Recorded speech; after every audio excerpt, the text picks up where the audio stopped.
పిత పుత్ర పవిత్రాత్మ నామమున ఆమెన్.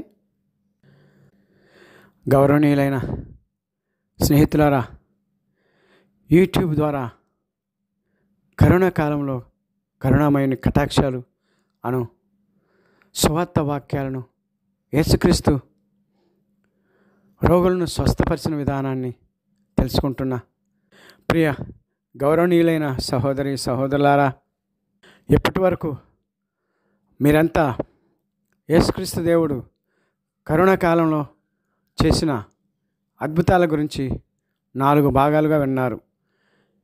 ఇప్పుడు 5వ భాగముకు వెళుతుండగా ముందుగా మన ప్రభు అయిన దేవునికి ప్రార్థన ద్వారా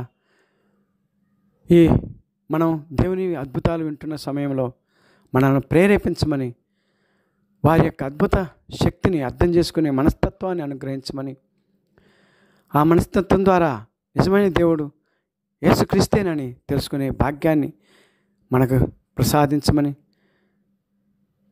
పవిత్రాత్మ సర్వేశ్వరుని శక్తిని మనపై కుమ్మరించమని ప్రాధేయపడి వేడుకుందాం. ప్రభువా, యేసయ్యా, మానవ రక్షకుడా, తండ్రి, దేవా, పాపులమైన మాకందరికీ మీ అమితమైనటువంటి ప్రేమను ఈ కరోనా కాలంలో కరుణామయుని కటాక్షలోని అంశముల ద్వారా మేము నేర్చుకుంటున్న విషయాలను మా మనసులో ముద్రించుకుంటూ, మేము వినబోతున్నటువంటి మీ పవిత్రమైనటువంటి వాక్యాలు, ఈ అద్భుత కార్యాల ద్వారా మీ అద్భుత శక్తిని మేము గ్రహిస్తూ, తద్వారా మా మనసులను మార్చుకొని, మా జీవితాలను మీ పాదాంకితం చేసుకొని, మా జీవితాలను మార్చుకొను భాగ్యమును మాకు దయచేయమని ప్రభువా మేము బ్రతిమాలి ప్రార్థిస్తున్నాను తండ్రి. ఆమెన్. పిత పుత్ర పవిత్రాత్మ నామమున ఆమెన్. గౌరవనీయులైన సహోదరి సహోదరులారా, మీకందరికీ నీతిమంతుడు, నిర్దోషి, పాపరహితుడు యోహాను గారి సువార్త 16వ అధ్యాయము 9, 10, 11 వచనాలు అగు యేసుక్రీస్తు నామమున మీకు శుభములు పలుకుతూ, మరొకసారి కరోనా కాలంలో కరుణామయుని కటాక్షాలు 5వ భాగమునకు మీకు ఆహ్వానము పలుకుతున్నాను. ఆ పవిత్రాత్మ దేవుడు మనందరినీ ప్రేరేపించుదురుగాక. ఆమెన్. ఇక విషయానికి వస్తే గౌరవనీయులారా, ఈ కరోనా ఈ నరుణ్ణి నరకపుట అంచులకు తీసుకెళ్ళింది. మరణాల సంఖ్యలు పెరుగుతున్నాయి. ప్రతి కుటుంబ సభ్యుడు కుటుంబ పరంగాను, ప్రతి మనిషి వ్యక్తిగతంగాను వారికి తెలియకుండానే వణకటం ప్రారంభించారు. ముఖ్యంగా వృద్ధులను, పిల్లలను కాపాడుకొనుటకు అందరూ ఎవరికి వారు శాయశక్తుల ప్రయత్నాలు చేస్తూనే ఉన్నారు. మరొక పక్క కేంద్ర రాష్ట్ర ప్రభుత్వాలు రోగులకు ప్రత్యేకంగా సంరక్షణ పనులు ప్రారంభించాయి. అనారోగులకు పోషకాహార పదార్థాలు కిట్ను పంచడం ప్రారంభించింది. ఎక్కడ చూసినా రక్షణ కవచాలు ధరించిన వ్యక్తులే. వైద్యులు రోబోటిక్ వ్యక్తులుగా, పాపం ఊపిరి పీల్చుకోవటానికి కూడా సమయం లేదు అన్నట్లు వారిని గురించి వారు మర్చిపోయి జీవించారు. ఇక వైద్య సిబ్బంది అయితే వారి జీవితాల గురించి, వారి గృహాల గురించి పూర్తిగా వారి ఆలోచన నుంచే తీసివేశారు. ఈ కరోనా రోగులే వారికి కుటుంబ సభ్యులయ్యారు.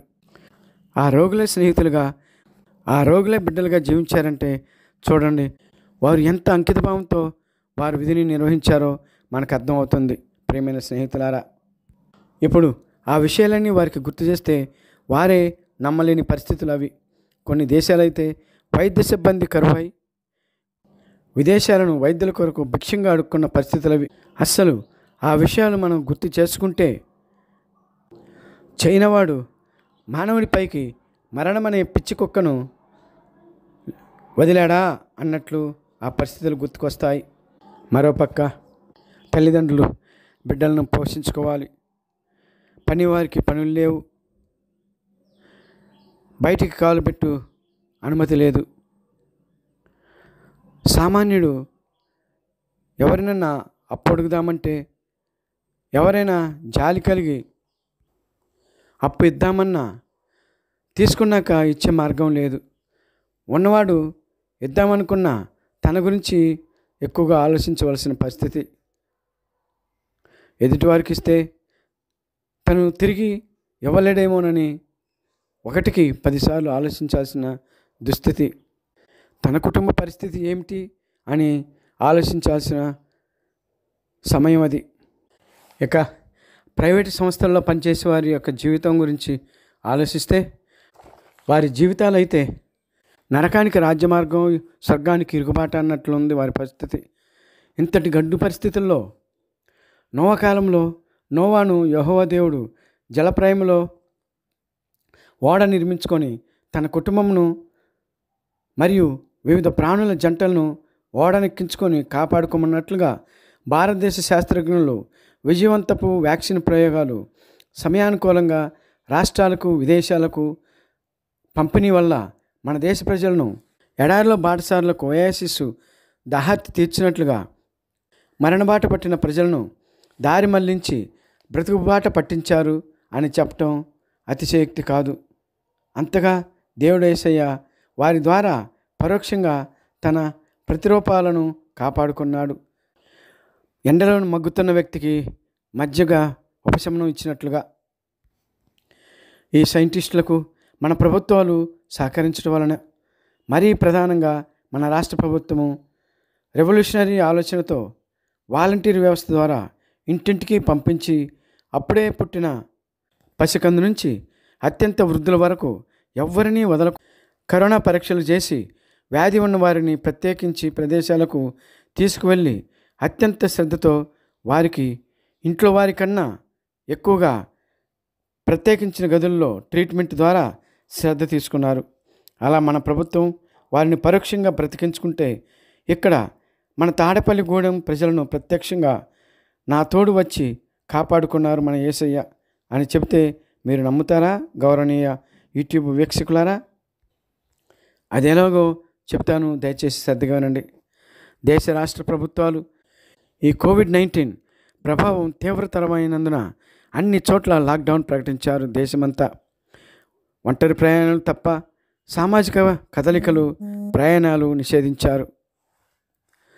ప్రభుత్వ మరియు ప్రైవేటు కోవిడ్ సెంటర్లో వ్యాధిగ్రస్తులకు ఆశ్రమించుటకు స్థలాలు లేక వారి గృహాలలోనే వ్యాధిగ్రస్తులను ప్రత్యేక గదుల్లో ఉంచుతూ వారికి కావలసిన ఆహారము మరియు పోషక పదార్థాలను పంపిణీ చేస్తూ కావలసిన మందుల బాక్సు అనగా మెడికల్ కిట్ సప్లై చేసి వారి ఇల్లు గుర్తింపుకై వారి ఇళ్లకు రెడ్ జోన్ కోవిడ్-19 అను ప్రత్యేక బ్యానర్లను కట్టించి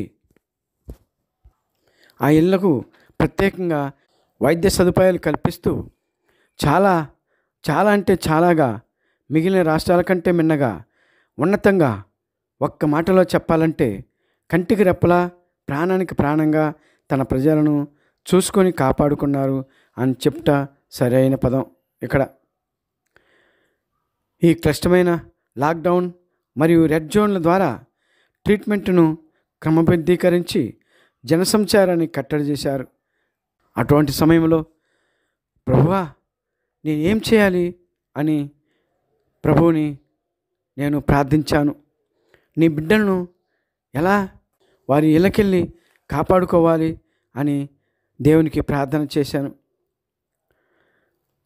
అప్పుడు అలా అనుకుంటుండగా ప్రార్థన చేస్తుండగా ముందుగా కరోనా లాక్డౌన్ ప్రకటించడానికి ముందు తాడేపల్లిగూడెం మరియు పరిసర ప్రాంతాల్లో పరిస్థితి ఎలా ఉందో చూద్దామని దేవుడిచ్చిన ప్రేరణ బట్టి ఆ ప్రదేశాలు తిరుగుతుండగా అక్కడక్కడ రెడ్ జోన్ కోవిడ్-19 అని వ్రాయబడిన బ్యానర్లు కనిపించాయి.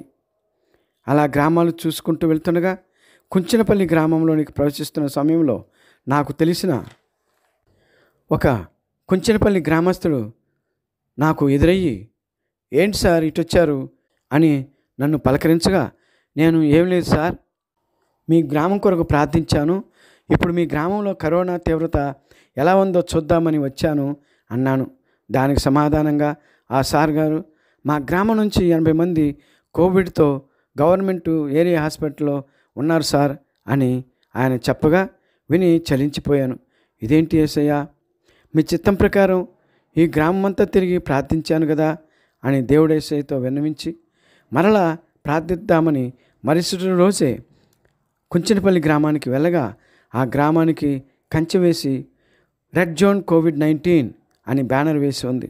అది చూసి నాకు చాలా బాధ వేసి, నా ప్రభువు ఈ హాస్పిటల్లో కోవిడ్ వల్ల చేరిన వారందరూ 80 మందికి స్వస్థనివ్వాలి అని పవిత్ర బైబిల్ గ్రంథంలో యేసయ్య చెప్పిన విధంగా ఒక విధురాలు తన న్యాయం కొరకు ఒక కఠినుడైనటువంటి న్యాయాధిపతిని పదే పదే ప్రార్థన చేసి ఆయనకి ఇసుక పుట్టించి మరి న్యాయం చెప్పించుకున్న సంఘటన నాకు మదిలో మెదిలింది. వెంటనే నేను కూడా అలాగనే చేద్దామని ఆ కరోనా-19 బ్యానరు ఆ కుంచెనపల్లి గ్రామం నుంచి తీసేంత వరకు ప్రార్థన చేద్దామని నిర్ణయించుకున్న విధంగానే ప్రభు యొక్క ప్రేరణ చేత ప్రతిరోజు వెళ్ళి ఆ కోవిడ్-19 బ్యానర్ తీసేంత వరకు ప్రార్థన చేశాను. అలా ఒకరోజు ప్రార్థన చేటుకు ఉదయం వెళ్ళి చూడగా ఆ కంచె తీసివేసి ఆ బ్యానర్ తొలగించి ఉంది.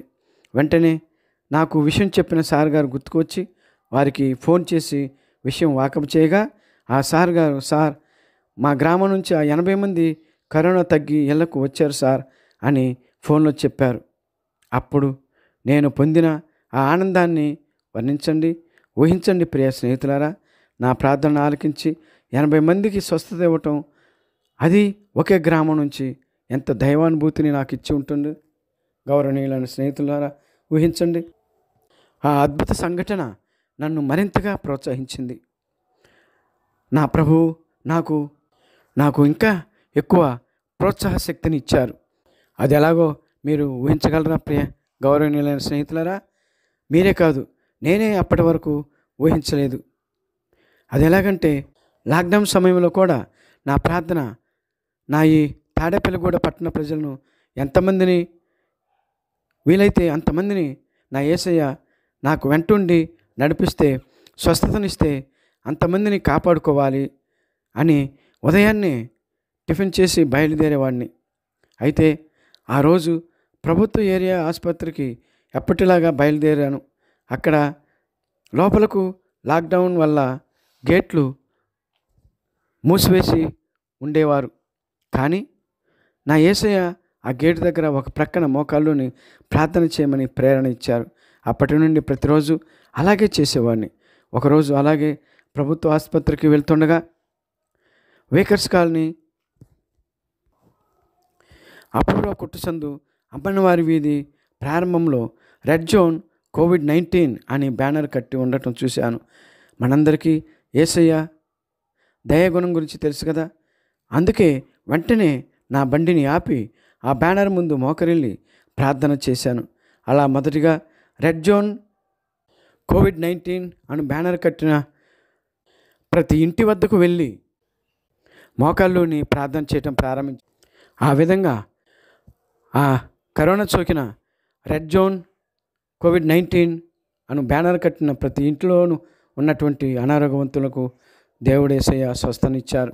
అయితే గౌరవనీయులారా, అలా ఈ కరోనా నుంచి ఎంతమంది స్వస్థ పొందారో మీకు తెలుసా ప్రియ సహోదరి సహోదరులారా?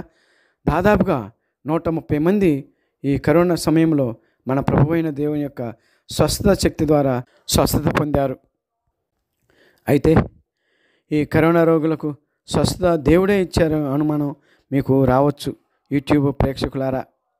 చాలామంది వైద్యులు, వైద్య సిబ్బంది, ప్రభుత్వాలు సహాయంతో ఎందరో మంది బ్రతికించారు కదా.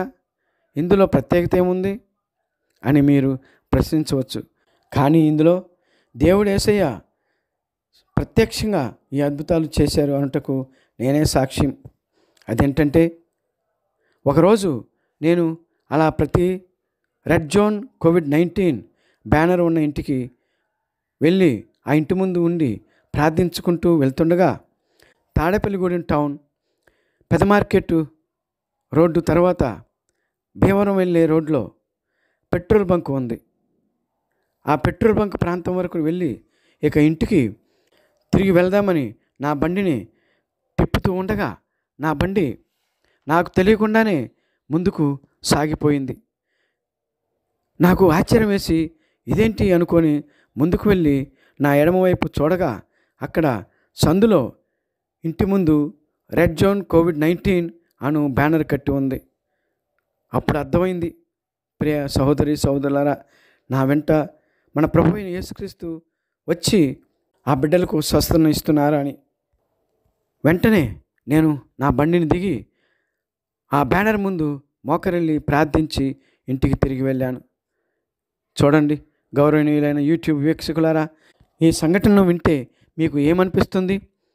తప్పనిసరిగా క్రీస్తు కరోనా వ్యాధిగ్రస్తులను ఈ దీనుని ప్రార్థన ద్వారా స్వస్థత దయచేశారని మీకు అనిపిస్తుంది కదూ? అదే వాస్తవం.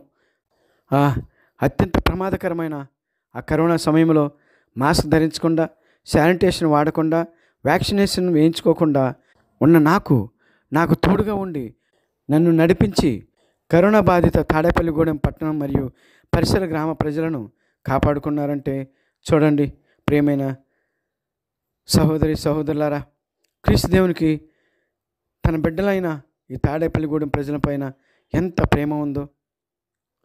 ఇప్పటికే ఈ విషయాన్ని మీకు కరోనా కాలంలో కరుణామయన కటాక్షాలు 4వ భాగం వరకు వివరించాను. ఈ 5వ భాగం కూడా విన్న తర్వాత మీకు ఇప్పటికే అర్థమై ఉంటుంది ఎవరు నిజమైన దేవుడో. ఇప్పటికే మీరు గ్రహించి ఉంటారు క్రీస్తు దేవుడు అత్యంత అద్భుతకారుడని, తన మానవులమైన మనలందరినీ అమితంగా ప్రేమిస్తున్నారని. మరెందుకు క్రీస్తు దేవుని మీరు కూడా విశ్వసించి రక్షణ పొందకూడదు? ఒక్కసారి ఆలోచించండి ప్రియ గౌరవనీయులైన సహోదరి సహోదరులారా, ఆధ్యాత్మికంగా ఆలోచించండి.